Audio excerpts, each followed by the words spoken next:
Hello दोस्तों, मेरा नाम तनुज है और मैं भी उत्तराखंड से बिलोंग करता हूँ।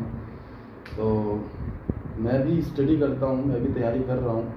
तो मैंने सोचा क्यों ना मैं भी जब रिवीजन स्टेज में हूँ तो आपको भी रिवीजन करवाते हुए चलें, तो दोनों अच्छे से रिवीजन कर पाएंगे। तो रिवीजन स्टेज में मैं अभी राज्य की कार्यपालिका पढ़ रहा था। तो राज्य की कार्यपालिका में हम पढ़ते हैं जो, अगर मैं आपको एक्सप्लेन करूं, राज्य की कार्यपालिका जो भारतीय संविधान में है, भाग 6 में वर्णित है। और भाग 6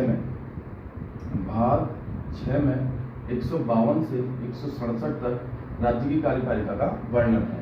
ठीक है, 153 से 167 तक। अब राज्य की जो कार्यपालिका है, ये कार्यपालिका जैसे स्टेट केंद्र की कार्यपालिका होती है, सेम है। कार्यपालिका वो होती है जो कार्य करती है राज्य में। तो उस कार्यपालिका में कौन कौन शामिल होता है? उसमें एक राज्यपाल शामिल होता है, मंत्री परिषद शामिल होती है, मुख्यमंत्री भी आता है इसमें, सीएम, ठीक है, और एक महाधिवक्ता भी आता है, महाधिवक्ता, ठीक है, महाधिवक्ता। तो ये राज्य की कार्यपालिका में आते हैं। और तो राज्य की कार्यपालिका में सबसे पहले हम राज्यपाल पढ़ेंगे। तो आज राज्यपाल का हम रिवीजन करते हैं। तो रिवीजन क्लास में क्या है कि मैं एक एक चीज़ें लिखवाएंगे नहीं, हम लिखेंगे नहीं, बस हम थ्योरेटिकली पढ़ते जाएंगे और उसको रिवीजन करते जाएंगे। ठीक है, तो जैसे राज्यपाल की मैं बात करूं, जो राज्यपाल है वो भी राष्ट्रपति की तरह ही कार्य करता है राज्य में सबसे प्रमुख जो प्रथम व्यक्ति होता है वो राज्यपाल होता है। तो ये भाग 6 में वर्णित है राज्यपाल के कार्य के बारे में। तो राज्य का जो राज्यपाल होगा, ये किस अनुच्छेद में बोला गया है? आर्टिकल 153 में बोला गया है। राज्य का जो राज्यपाल होगा, राज्य में एक राज्यपाल होगा जो मंत्रिपरिषद के सलाह पर कार्य करेगा। ठीक है, तो 153 में ये बोला, जो हम इम्पोर्टेंट अनुच्छेद है वही डिस्कस करेंगे। ठीक है, तो 155 अनुच्छेद में बोला गया है जो राज्यपाल की नियुक्ति होगी वो राष्ट्रपति करेगा। मतलब राज्यपाल राष्ट्रपति के प्रसाद पर्यंत कार्य करता है, उसके लिए कोई भी अलग से कोई भी चुनाव नहीं होता है, ना ही प्रत्यक्ष ना ही अप्रत्यक्ष रूप से। तो राज्यपाल की नियुक्ति राष्ट्रपति के द्वारा होगी, 155 में बोला गया है। 157 में बोला गया है राज्यपाल जो कार्य करेगा, 157 में राज्यपाल की अहर्ताएं बोली गई हैं। अहर्ताएं मतलब कि राज्यपाल कौन होगा, उसके लिए क्या क्वालिफिकेशन हो सकती है, वो राज्यपाल की क्राइटेरिया क्या है, वो राज्यपाल 157 में बोला गया है। और 159 में राज्यपाल की शपथ है। ठीक है, तो राज्यपाल की जो शपथ है, राज्यपाल को शपथ कौन दिलाता है? जो हाई कोर्ट का चीफ जस्टिस होता है, हाई कोर्ट का चीफ जस्टिस राज्यपाल को शपथ दिलाता है। और अगर bye the way high court का चीफ जस्टिस प्रेजेंट नहीं है तो उसके बिहाफ में उस हाई कोर्ट में जो वरिष्ठतम न्यायाधीश होगा वो राज्यपाल को शपथ दिलाएगा। ठीक है, तो राज्यपाल भाग 6 में है। 153, 155, 157 और 159 अनुच्छेद हमें राज्यपाल के बारे में बताते हैं। 155 बताता है राज्यपाल राज्य का एक राज्यपाल होगा। 155 बताता है कि राज्यपाल राष्ट्रपति के द्वारा नियुक्त किया जाएगा। 157 उसकी क्राइटेरिया बताएगा और 159 बताएगा उसकी शपथ। ठीक है, जो हाईकोर्ट का चीफ जस्टिस दिलवाता है। उसके बाद अगर मैं एक राज्य का एक ही राज्यपाल होगा, ये पहले 1956 में था, लेकिन 7th अमेंडमेंट जो हुआ, 7वां संविधान संशोधन जो हुआ 1956 में, उसके तहत राज्य का जो राज्यपाल है वो एक से अधिक राज्यों का भी राज्यपाल रह सकता है। तो वो कौन से अनुच्छेद में बोला गया था कि एक से अधिक राज्यों का भी राज्यपाल होगा? 7वां संविधान संशोधन 1956 के तहत ये बोला गया था कि एक राज्य में जो राज्यपाल है वो दूसरे राज्य का भी राज्यपाल हो सकता है। तो राज्यपाल हो गया, राज्यपाल नियुक्त हो गया, राज्यपाल एक से अधिक राज्यों का भी राज्यपाल हो सकता है। अब राज्यपाल की जो सैलरी है वो कहाँ से आती है? राज्यपाल की जो सैलरी है, जो उसके भत्ते हैं, जो सैलरी है, वो सब राज्य की संचित निधि पर आती है। कौन सी? राज्य की संचित निधि से आती है। ठीक है, उसके बाद राज्यपाल की सैलरी राज्य की संचित निधि पर आती है। अच्छा, एक बात बताओ, राज्यपाल का चुनाव क्यों नहीं होता है भाई? क्या रीजन है राज्यपाल का चुनाव नहीं होने पर? जैसे राष्ट्रपति का तो चुनाव होता है, चाहे अप्रत्यक्ष रूप से अनुपातिक संक्रमणीय मत पद्धति के द्वारा होता है, लेकिन राज्यपाल का तो फिर भी चुनाव नहीं होता। क्यों नहीं होता? क्योंकि देखो, राज्यपाल क्या है, एक सेतु की तरह कार्य करता है राज्य और केंद्र के बीच में। और राज्यपाल क्या है, एक प्रकार से केंद्र के द्वारा ही स्थापित किया जाता है, क्योंकि केंद्र राष्ट्रपति को चुनता है और राष्ट्रपति राज्यपाल को चुनता है, तो केंद्र का पूरा प्रभुत्व रहता है राज्य के ऊपर। इसलिए एक तो ये रीजन है कि राज्यपाल को चुनाव नहीं होता। दूसरा रीजन ये है कि अगर बाय द वे राज्यपाल का प्रत्यक्ष या अप्रत्यक्ष रूप से चुनाव हो, प्रत्यक्ष रूप से भी चुनाव हो, तो राज्यपाल किसी ना किसी पार्टी से जुड़ा होगा। अगर किसी ना पार्टी से जुड़ा होगा, वो सत्ता में होगी और उसी का राज्यपाल बन गया, तो कहीं ना कहीं संविधान की अवहेलना हो सकती है, ठीक है, नियम कानून तोड़े जा सकते हैं। तीसरी बात राज्यपाल निष्पक्ष होगा तो बहुत अच्छा रहेगा, वो दोनों तरफ इक्वली काम करेगा। तो इस प्रकार से राज्यपाल का चुनाव नहीं किया गया था। राज्यपाल का चुनाव जैसे यूएसए में किया जाता है, लेकिन यहाँ नहीं किया जाता है। इसलिए राज्यपाल कहाँ से लिया गया है? राज्यपाल का जो प्रक्रिया है वो यूएसए के मॉडल के बिना के, यूएसए के मॉडल से नहीं लेके हमने कनाडा के मॉडल से ली है। कहाँ से? कनाडा के मॉडल से राज्यपाल की नियुक्ति होने की प्रक्रिया ली गई है। तो कनाडाई मॉडल पर आधारित है हमारे राज्यपाल की नियुक्ति, ठीक है। तो राज्यपाल तो हो गया, अब उसकी नियुक्ति भी हो गई। एक से अधिक राज्यों का राज्यपाल भी बन सकता है, कौन कौन सा अनुच्छेद में है, ये हो गया। अब दूसरी बात यह आती है कि राज्यपाल का अहर्ताएं क्या है?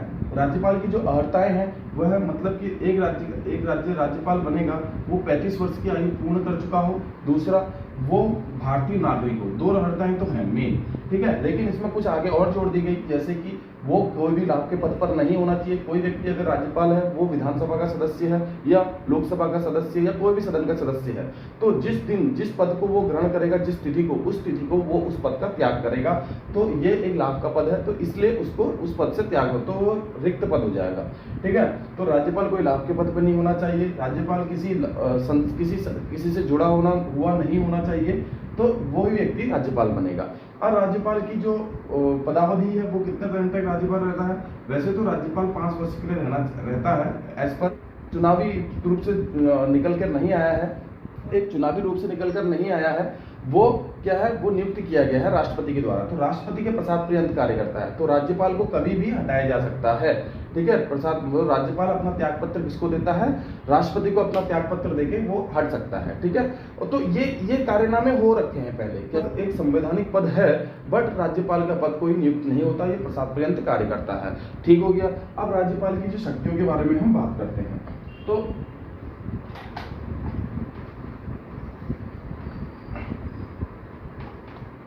राज्यपाल की शक्तियां क्या क्या हैं? राज्यपाल की एक तो आती है तुम्हारी कार्यकारी शक्ति। कौन कौन सी शक्ति? कार्यकारी शक्ति आती है। कार्यकारी शक्ति के बाद आती है विधायी शक्ति, विधायी शक्ति के बाद आती है वित्तीय शक्ति, ठीक है, वित्तीय शक्ति, कार्यकारी शक्ति, विधायी शक्ति, वित्तीय शक्ति, और एक आती है इसकी न्यायिक शक्ति, ठीक है, न्यायिक शक्ति इसकी आती है। तो कार्यकारी शक्ति में क्या होता है? कार्यकारी मतलब क्या कार्य करता है राज्यपाल? सेम बात है, राज्यपाल क्या करेगा? जैसे राष्ट्रपति की कार्यकारी शक्ति है, वो नियुक्तियां करवाता है, मंत्रिपरिषद की नियुक्ति करता है, मुख्यमंत्री की नियुक्ति करता है, राज्यपाल के नाम पर ही राज्य में सारे कार्य किए जाते हैं। राज्यपाल राज्य लोक सेवा आयोग के सदस्य अध्यक्ष की नियुक्ति करता है, राज्यपाल महाधिवक्ता की नियुक्ति करता है, ठीक है। राज्यपाल क्या करता है? अगर राज्य में आपात की स्थिति आ गई है तो राष्ट्रपति को बोलता है भाई यहाँ आपातकाल लगाओ, ठीक है। तो ये सब इसकी कार्यकारी शक्तियों में आता है। दूसरा, राज्यपाल की विधायी शक्तियों में क्या आता है? विधायी शक्ति में जो विधान बनाने की शक्ति, नियम बनाने की शक्ति आती है। जैसे राज्यपाल क्या करेगा? कोई भी सत्र आहूत हो रहा है, नया सत्र आहूत हो रहा है, तो उसकी प्रथम बैठक में अपना भाषण देगा, पहली बात। दूसरा, राज्यपाल क्या करेगा? कोई विधेयक आ रहा है इसके पास, तो ये विधेयक को अपनी वीटो शक्ति के द्वारा, निलंबनकारी वीटो जो राष्ट्रपति की होती है, निलंबनकारी वीटो, पॉकेट वीटो और अंत्यांतिक वीटो, जिसे अब्सोल्यूट वीटो कहते हैं, उसका प्रयोग करता है। मतलब कोई विधेयक अगर राज्यपाल के पास आया, उस विधेयक को या तो पास करेगा, ठीक है, पास कर देगा तो अधिनियम बन जाएगा। दूसरा, उस विधेयक को वो पुनर्विचार के लिए भेज सकता है अगर वो धन विधेयक नहीं है तो। तीसरा, वो विधेयक को रोक सकता है तो विधेयक खत्म हो जाएगा। चौथा, वो विधेयक को राष्ट्रपति के लिए रोक सकता है। तो आर्टिकल 200 और आर्टिकल 201 आपको याद रखना है। आर्टिकल 200 के तहत वो विधेयक को पारित करके नियम बनाएगा, रोक सकता है और पुनर्विचार के लिए भेज सकता है। 201 के तहत वो राष्ट्रपति के लिए विचार को रख सकता है और राष्ट्रपति इस पर फिर से 3 डिसीजन देता है, रोक सकता है, पुनर्विचार के लिए भेज सकता है और खत्म कर सकता है, ठीक है। तो ये हो गया राज्यपाल की विधायी शक्तियों में, ठीक है। और राज्यपाल क्या करता है, अध्यादेश भी जारी करता है, मतलब ये भी राष्ट्रपति की तरह सेम है कि राज्यपाल आर्टिकल 213 के तहत एक अध्यादेश जारी करता है। मतलब अगर बाय द वे कोई सदन, विधानमंडल है, 2 सदन वाला है, उसमें से एक सदन काम नहीं कर रहा है, एक सदन खुला है, तो उस समय पर अगर ऐसी स्थिति आ गई है राज्य में कि नियम बनाना जरूरी हो गया है, तो राज्यपाल आर्टिकल 213 के तहत अध्यादेश जारी करता है। ठीक है, तो अध्यादेश में क्या करता है, वो एक नियम बनाएगा जो उसके रिगार्डिंग होगा, राज्य के रिगार्डिंग, और उस अध्यादेश को वो 6 सप्ताह तक ही रहता है, 6 सप्ताह तक ही रहता है, और 6 सप्ताह के बाद वो अध्यादेश खत्म हो जाता है, अगर बाय द वे उसमें कोई डिस्कशन नहीं किया गया विधानमंडल के द्वारा। अगर एक विधानसभा वाला ही विधानमंडल है, एक ही विधानसभा है, तो उसमें भी दूसरी तरह के अगर वो काम नहीं कर रही है तो अध्यादेश जारी करेगा, 6 सप्ताह तक ही रह सकता है। जबकि केंद्र में अध्यादेश जारी करता था वो 123 के तहत, और वो 6 माह तक रहता था। ठीक है, तो केंद्र का भी पढ़ेंगे, रिविजन करेंगे, अभी हम इसका पढ़ते हैं। 6 सप्ताह तक ही वो अध्यादेश रहता है, उसके बाद निरर्थक हो जाता है। ठीक है, तो पहला तो हो गई इसकी विधायक, अध्यादेश जारी करता है, विधेयक को पारित नामजद और राष्ट्रपति के लिए रोकता है, भाषण देता है। ठीक है, वो राष्ट्रपति से बोलता है भाई आर्टिकल 167 के तहत कि भाई जो तुम राज्य में काम कर रहे हो, राष्ट्रपति मुख्यमंत्री का ये कार्य होता है कि राष्ट्रपति को अवगत कराना कि क्या कार्य राज्य में किया जा रहा है, तो आर्टिकल 167 के तहत किया जाता है। ठीक है, तो ये होगी विधायी शक्तियां। फिर आपकी वित्तीय शक्ति में क्या है, कोई भी विधेयक जो होता है वो राष्ट्रपति की अनुमति के बिना ही पास होता है। धन विधेयक के बारे में बात कर रहा हूँ। दूसरा, कोई भी बजट अगर पेश करना है तो राज्यपाल को यह मतलब ध्यान देना होगा कि बजट पेश करना है, ये बारे में बताना होगा। दूसरा एक काम ये हो गया। दूसरा, धन विधेयक, कोई भी आर्टिकल 110 के तहत धन विधेयक पेश किया जाता है ना, तो धन विधेयक के बारे में क्या होता है, वित्त विधेयक के बारे में राज्यपाल को पहले बताना पड़ता है कि भाई हम धन विधेयक पेश कर रहे हैं, उसके बाद वो लोअर सदन में विधेयक को पेश किया जाता है। ठीक है, और कोई भी अनुमोदन करना है, कोई भी पैसा निकालना है, आकस्मिकता नीति से पैसा निकालना है, उसके लिए राज्यपाल ही उसको अनुमोदित करता है। ठीक है, कोई भी पैसा निकालने के लेकर अनुमोदन है वो भी राज्यपाल ही करता है, तो ये वित्तीय शक्तियों में आ जाता है। तीसरा आ जाता है न्यायिक शक्तियां। न्यायिक शक्तियों में राज्यपाल क्या करता है, कोई भी सजा दी गई है, बाय द वे कोई सजा दी गई है, उस सजा का प्रविलंबन कर देगा, रोक देगा, लघुकरण कर देगा, उसे बढ़ा देगा। लेकिन मृत्यु दंड दी गई है, बाय द वे सजा मृत्यु दंड दे दी गई है, तो मृत्यु दंड वाली सजा में क्या करेगा, वो उसके पास कोई अधिकार नहीं होता है, वो अधिकार राष्ट्रपति के पास होते हैं। तो राष्ट्रपति को जब भी मृत्यु दंड वाली सजा दी जाती है तो राष्ट्रपति के पास जाना पड़ता है उसके रिगार्डिंग बात करने के लिए। ठीक है, राज्यपाल के पास वैसी कोई शक्ति नहीं है। दूसरा, राज्यपाल क्या करता है, दूसरा एक शक्ति और है जो राष्ट्रपति के पास है लेकिन राज्यपाल के पास नहीं है, वो है कोर्ट मार्शल अगर हो जाता है तो। By the way court martial हो जाता है तो राष्ट्रपति ही उस पर डिसीजन लेगा, राज्यपाल के पास उसके पास कोई शक्ति नहीं होती है। तो ये हो गई उसकी न्यायिक शक्ति की रिगार्डिंग बात। ठीक है, वित्तीय शक्ति होगी, विधायी शक्ति होगी। अब मैं एक कंपैरिजन आपको करके बताता हूँ कि राष्ट्रपति क्या करता है और राज्यपाल में क्या डिफरेंस है। ठीक है,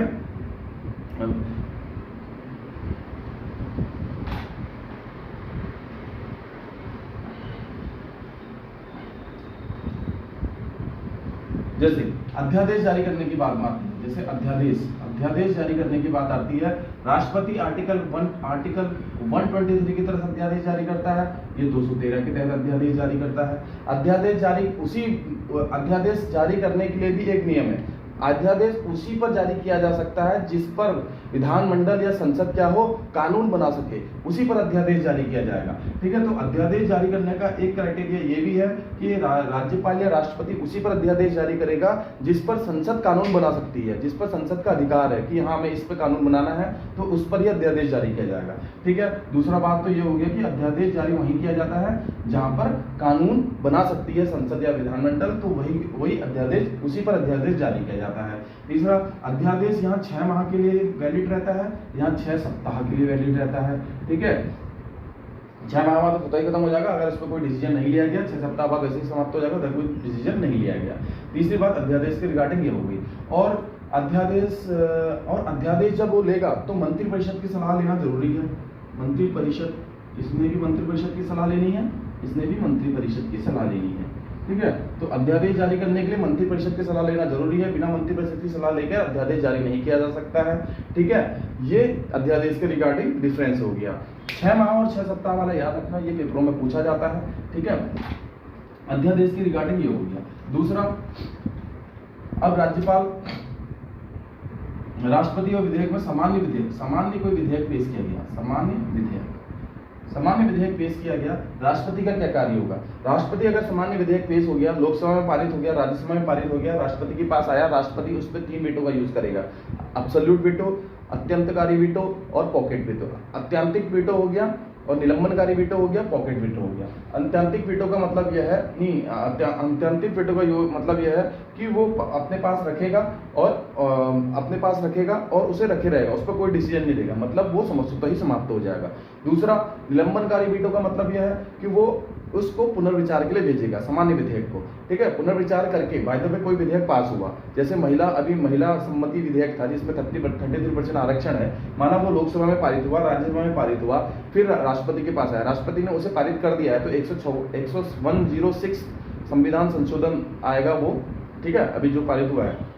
तो राष्ट्रपति के पास आया, राष्ट्रपति ने क्या किया, उस विधेयक को अप्रूव कर दिया, पहले तो अप्रूव कर दिया, ठीक है, वो विधेयक अधिनियम बन गया। दूसरा, बाय द वे उसने विधेयक को पुनर्विचार के लिए भेज दिया, तो उसने कौन से वीटो का यूज किया, निलंबनकारी वीटो का यूज किया। तीसरा, उसके पास आया, उसने उसको कुछ डिसीजन नहीं दिया, रखे रहा, तो उसने किस वीटो का यूज किया, अत्यंतकारी वीटो, अब्सोल्यूट वीटो का उसने यूज किया। चौथा, उसने पॉकेट वीटो का यूज किया। पॉकेट वीटो का यूज मतलब उसने उस विधेयक को जेब में रख दिया, मतलब रखे दिया, उस पर कुछ भी बोला नहीं, कुछ नहीं बोला, तो वो उसने पॉकेट वीटो का यूज हो गया, वो तो स्वतः ही समाप्त हो गया, उसका कार्य अनिश्चितकालीन है। बाय द वे अब एक बात और है, अगर उसने पुनर्विचार के लिए भेज दिया, ठीक है, निलंबनकारी वीटो को पुनर्विचार के लिए भेज दिया, लोकसभा में फिर से वो विधेयक आया, लोकसभा ने उसमें कोई भी चेंजेस नहीं किए, सीधे पास कर दिया, राज्यसभा में भी कोई चेंजेस नहीं हुआ, सीधे पास हो गया, तो राष्ट्रपति को मतलब ये रिकमेंडेड है कि राष्ट्रपति क्या करेगा, उसको अप्रूव करेगा ही करेगा, ठीक है, फिर उसको रोक नहीं सकता वो। पहली बात तो ये हो गई। तो ये था एक वीटो के बारे में, जो मतलब राष्ट्रपति जो काम करता है, ठीक है। और पॉकेट वीटो एक आता है पेपर की, राष्ट्रपति ने कब पॉकेट वीटो का यूज किया था, कब वीटो शक्ति का यूज किया था। वैसे तो उसने अत्यंतकारी वीटो का भी यूज किया था, बट अत्यंतकारी वीटो जो है मंत्रिपरिषद की सलाह पर ली जाती है, लेकिन पॉकेट वीटो उसके विवेकानुसार ली जाती है। तो पॉकेट वीटो 1986 में जो डाकघर संशोधन अधिनियम आया था, उसमें उसने पॉकेट वीटो का यूज किया था और उस पर कोई भी आंसर नहीं दिया था। तो डाकघर संशोधन विधेयक याद रखना। और एक 1959 का भी एक विधेयक था, पिस्सू विनियोग विधेयक था शायद, पिस्सू विनियोग विधेयक, एक बार चेक कर लेना। तो उसमें भी उसने अत्यंतकारी वीटो का यूज किया था, एब्सोल्यूट वीटो का यूज किया था, ठीक है। तो अब कोई विधेयक आया तो उस विधेयक को 6 माह के लिए यहाँ पे रोका जा सकता है। अब वो चीज अलग है, राष्ट्रपति के रिगार्डिंग बता रहा हूँ, तो इसमें ये नहीं बताता हूँ, ठीक है। अब राज्यपाल के केस में देखते हैं, राज्यपाल के केस में भी विधेयक आया, उसने अप्रूव कर दिया, अधिनियम बन गया। दूसरा, उसके पास आया, उसने उसको पुनर्विचार के लिए भेज दिया, उसने कोई बात नहीं की, अत्यंतकारी वीटो का यूज कर दिया, उसने राष्ट्रपति के लिए छोड़ दिया, ठीक है। आर्टिकल 200 और 201 मैंने बताया था ना, उसने उसको अप्रूव कर दिया, 201 में उसने उसको विधेयक को अप्रूव कर दिया, निलंबित कर दिया या अत्यंतकारी वीटो का यूज कर दिया। लेकिन एक और है उसके पास का कि उसने राष्ट्रपति के लिए उस विधेयक को छोड़ दिया आर्टिकल 200 के तहत और 201 के तहत, और 200 के तहत वो 3 वीटो का यूज करेगा, 201 के तहत ये राष्ट्रपति के लिए छोड़ना। तो राष्ट्रपति भी इस पर डिसीजन लेगा। अब राष्ट्रपति भी इस पर क्या करेगा, वही निलंबनकारी वीटो का यूज कर सकता है, अत्यंतिक वीटो का यूज कर सकता है, अप्रूव कर सकता है और पॉकेट वीटो का भी यूज कर सकता है। लेकिन एक केस इसमें ये होता है कि अगर बाय द वे उसने भेज दिया वापस पुनर्विचार के लिए, और पुनर्विचार के भेज के फिर से वो पास हुआ विधानसभा में, विधान परिषद में पास होकर दोबारा राष्ट्रपति के पास आया, लेकिन राष्ट्रपति उसको अप्रूव ही करेगा, ऐसा संविधान में नहीं लिखा गया, तो वो उसके लिए कोई जवाबदेही नहीं है कि उसे अप्रूव ही करना, उसे वो रख भी सकता है, ठीक है। तो ये था हमारे विधेयक के रिगार्डिंग। और अभी धन विधेयक की बात करता हूँ। तो धन विधेयक में क्या होता है, अच्छा एक और सिंपल सी चीज है, ये यहाँ पे जो मैं आपको बता रहा हूँ, यहाँ पे जो सामान्य विधेयक है ना, बाय द वे वो लोकसभा में पास हो गया लेकिन राज्यसभा में रुक गया। तो राज्यसभा में वो कितने महीने तक रोक सकता है, 6 माह तक रोक सकते हैं, 6 माह तक, ठीक है। लेकिन विधानसभा में पास होकर विधान परिषद में रुक गया तो विधान परिषद उसे 3 माह तक रोक सकता है प्रथम बार में, ठीक है, विधान परिषद। लेकिन दोबारा विधान परिषद 3 बार का रोक के दोबारा भेज दिया उसने उसको संशोधित करने के लिए, दोबारा आया, दोबारा आने के बाद वो केवल 1 माह तक ही रोक सकते हैं उसके बाद, मतलब टोटल ये 4 माह के लिए विधेयक को रोक सकते हैं, ये 6 माह के लिए रोक सकते हैं, ठीक है, उससे ज्यादा नहीं रोक सकते। ये भी एक डिफरेंस है, ये भी याद रखना है, ठीक है। तो विधेयक तो समझ में आ गया, विधेयक क्या होते हैं। और धन विधेयक की बात करूं तो धन विधेयक को केवल लोअर सदन में ही प्रस्तुत किया जाता है। जैसे अगर केंद्र की बात करूं तो लोकसभा में प्रस्तुत किया जाएगा, और राज्य की बात करूं तो विधानसभा में प्रस्तुत किया जाएगा। उसका चेंजेस नहीं किया जा सकता। 14 दिन के अंदर अंदर इन दोनों को, मतलब केंद्र की बात करूं तो 14 दिन के अंदर अप्रूव करना होता है राज्यसभा ने, विधान परिषद ने भी 14 दिन के अंदर अप्रूव करना होता है। उसके बाद वो किसके पास चले जाता है, राष्ट्रपति के पास चले जाता है और राज्यपाल के पास चले जाता है। तो राष्ट्रपति और राज्यपाल क्या करते हैं, उसको अप्रूव कर देते हैं धन विधेयक को। धन विधेयक को पुनर्विचार के लिए नहीं भेजा जा सकता, लेकिन अप्रूव किया जा सकता है, खत्म किया जा सकता है, राष्ट्रपति के लिए भी रख सकता है, लेकिन राष्ट्रपति भी उसे पुनर्विचार के लिए नहीं भेज सकता। राज्यपाल के केस में बता रहा हूं, ठीक है। राष्ट्रपति के लिए भी रख देंगे, पुनर्विचार के लिए नहीं भेजेंगे, ठीक है। तो वैसे तो धन विधेयक अप्रूव ही हो जाता है, क्योंकि धन विधेयक क्या होता है, राज्यपाल का और राष्ट्रपति का क्या है, वित्तीय एकाधिकार, वित्तीय अधिकार है। मतलब कोई भी धन विधेयक पेश किया जाएगा तो इन दोनों के प्री अप्रूवल के बाद ही वो सदन में पेश किया जाता है। तो हमने इसके विधेयक के बारे में बोला, धन विधेयक के बारे में बोला, सामान्य विधेयक के बारे में बोला, और अध्यादेश के बारे में भी हमने आपको बता दिया है। तो ये सब होता है। एक तो इसकी एक हम कहते हैं कि विवेकाधिकार, विवेकाधिकार क्या इनका विवेकाधिकार है, कौन से विवेकाधिकार में ये डिसीजन, मतलब जैसे जो हम कहते हैं कि राष्ट्रपति ने डाकघर संशोधन अधिनियम पे 1986 में अपने विवेकाधिकार का यूज करके पॉकेट विड्डे को यूज किया। तो विवेकाधिकार हर केस में होता है। जैसे राज्यपाल के केस में अगर हम विवेकाधिकार की बात, राज्यपाल पढ़ रहे हैं तो राज्यपाल के केस में हम विवेकाधिकार के बारे में बात करेंगे। तो राज्यपाल का क्या विवेकाधिकार है, जिसमें वो मंत्रिपरिषद की सलाह नहीं लेगा, क्योंकि राज्यपाल, मंत्रिपरिषद ही राज्यपाल को सलाह देने के लिए है। लेकिन कुछ ऐसे केस हैं जिसमें राज्यपाल मंत्रिपरिषद की सलाह नहीं लेगा। जैसे मंत्रिपरिषद, जैसे क्या होता है, एक तो होता है राज्य में ऐसी स्थिति बन गई है कि आपातकाल लगाने की बात हो गई है, तो वो राज्यपाल सीधे राष्ट्रपति को बोलेगा, तो उस केस में वो विवेकाधिकार का यूज करेगा, ठीक है। और उस केस में उसके बारे में कोई क्वेश्चन नहीं होगा कि उसने ऐसा क्यों किया, क्या किया। दूसरा एक केस और, कोई विधेयक को राष्ट्रपति के लिए रखना, वो भी उसके विवेकाधिकार में आता है। कोई विधेयक राष्ट्रपति के लिए रखना, वो भी विवेकाधिकार में आता है, ठीक है। तो विवेकाधिकार में समझ में आ गया, तो ये इसके विवेकाधिकार के तहत बोले जाते हैं, ठीक है। तो राष्ट्रपति के बारे में हमने इतना कुछ, राज्यपाल के बारे में हमने पढ़ा, जिसमें हमने आर्टिकल 153 पढ़ा, आर्टिकल 155 पढ़ा, आर्टिकल 157 पढ़ा, आर्टिकल 159 पढ़ा। आर्टिकल 163 भी है राज्यपाल से संबंधित। 163 में क्या है, एक मंत्रिपरिषद होगी राज्यपाल को सलाह देने के लिए। 164 में क्या है, राज्यपाल मुख्यमंत्री की नियुक्ति करेगा। ऐसा नहीं है कि किसी को भी मुख्यमंत्री नियुक्त कर देगा, जो बहुमत दल का नेता है वहां से बहुमत दल के नेता को मुख्यमंत्री नियुक्त करेगा, और मुख्यमंत्री की सलाह पर अन्य मंत्रिपरिषद की नियुक्ति करेगा राज्यपाल। और मंत्रिपरिषद क्या होती है, हम मंत्रिपरिषद बोल रहे हैं, तो मंत्रिपरिषद क्या होती है, मंत्रिपरिषद इसके अंदर कौन कौन आते हैं, फायदा भाई ये मंत्रिपरिषद है, ठीक है, ये मंत्रिपरिषद है। इस मंत्रिपरिषद के अंदर आएगा कैबिनेट मंत्री, ठीक है, ये आएगा राज्य मंत्री, और ये आएगा स्वतंत्र राज्य मंत्री। मतलब कैबिनेट मंत्री क्या होते हैं, जो एक विभाग का प्रमुख होता है। जैसे केंद्र की बात करूं, रेलवे विभाग का प्रमुख हो गया, रक्षा विभाग के प्रमुख राजनाथ सिंह हो गए, गृह मंत्री हमारे अमित शाह जी हो गए, तो वो हो गए हमारे कैबिनेट मंत्री। यहाँ भी कैबिनेट मंत्री हैं हमारे, जैसे अगर मैं बात करूं, हमारे रेखा आर्या जी हो गई हमारे खेल मंत्री। हमारे कैबिनेट मंत्री के बाद कैबिनेट मंत्री को हेल्प करने के लिए होते हैं राज्य मंत्री। मतलब ये स्वतंत्र रूप से भी कार्य कर सकते हैं, बट एक कैबिनेट मंत्री कैबिनेट की बैठक में भाग नहीं लेते जब तक कैबिनेट इनको बुलाती नहीं है। राज्य मंत्री की हेल्प करने के लिए होते हैं स्वतंत्र मंत्री, मतलब स्वतंत्र प्रभार मंत्री, मतलब उप राज्य मंत्री जिसे हम कहते हैं, उप राज्य मंत्री भी कहते हैं, उप राज्य मंत्री, ठीक है, ये होता है, ये इनकी हेल्प। तो इन सबको मिला के बनती है मंत्रिपरिषद। और मंत्रिपरिषद जो है ना, 91वां संविधान संशोधन 2003 के तहत मंत्रिपरिषद का क्राइटेरिया बनाया गया है कि मंत्रिपरिषद जितनी भी विधानसभा की सीटें हैं उसके 15% से अधिक की नहीं होगी, और कम से कम 12 सदस्य मंत्रिपरिषद में होंगे ही होंगे, कम से कम 12, अधिकतम 15% से अधिक नहीं होगी। 91वां संविधान संशोधन 91th अमेंडमेंट आता है, और वो 2003 में आता है, वो ये बताता है, ठीक है। तो मंत्रिपरिषद क्या है, 163 में बोला ये मंत्रिपरिषद होगी, राज्यपाल को सलाह देने के लिए, मुख्यमंत्री की नियुक्ति होगी, मंत्रिपरिषद की नियुक्ति करेगा राज्यपाल मुख्यमंत्री की सलाह पर। 165 में महाधिवक्ता की नियुक्ति करेगा। 167 में मुख्यमंत्री बताएगा भाई राज्य में क्या क्या काम हो रहा है, राज्यपाल को अवगत कराएगा। 200 के तहत वो अधिनियम, 200 के आर्टिकल 200 के तहत वो अधिनियम पास करेगा। 201 के तहत वो राष्ट्रपति के लिए अधिनियम रखेगा, ठीक है। 213 के तहत वो अध्यादेश जारी करेगा, ठीक है। ये भी आर्टिकल हैं, वो भी हमें अच्छे से पढ़ने हैं, ठीक है। और अभी कुछ छूट गया हुआ तो मैं नेक्स्ट वीडियो में बताऊंगा। कैसा लगा आपको ये वीडियो, जो